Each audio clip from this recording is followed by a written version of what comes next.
Et on retrouve tout de suite en direct de Londres notre correspondant Hervé Amaury. Hervé, bonjour.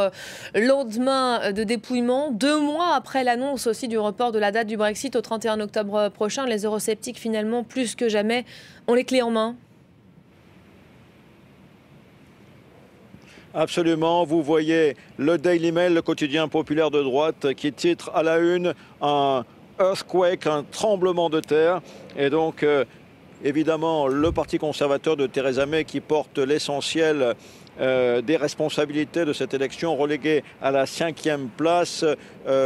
Bien sûr, le successeur de Theresa May devra tirer les conséquences de cette élection, mais également le parti de Corbyn. On voit ici donc la ligne du Daily Mail. Corbyn humilié. Le patron du parti travailliste, le principal parti d'opposition, humilié à cause de sa position ambiguë sur le Brexit. En effet, il y a eu 2 bras de fer pendant ces élections. Une à droite, côté eurosceptique, entre le Parti conservateur et le Parti du Brexit qui l'a emporté haut la main.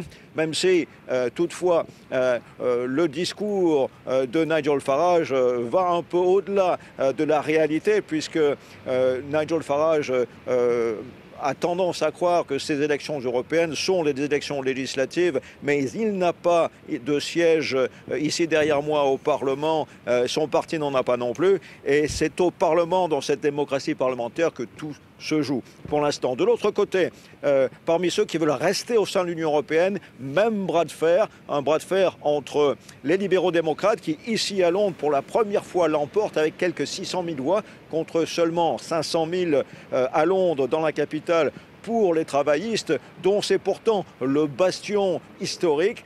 Des travaillistes donc qui est particulièrement leur chef de file, Jeremy Corbyn, qui lui-même s'est fait battre dans sa propre circonscription.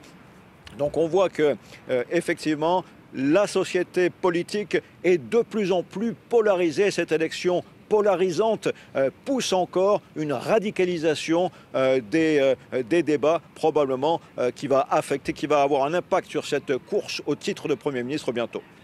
Hervé Amaury en direct de Londres. Merci à vous, Hervé. Évidemment.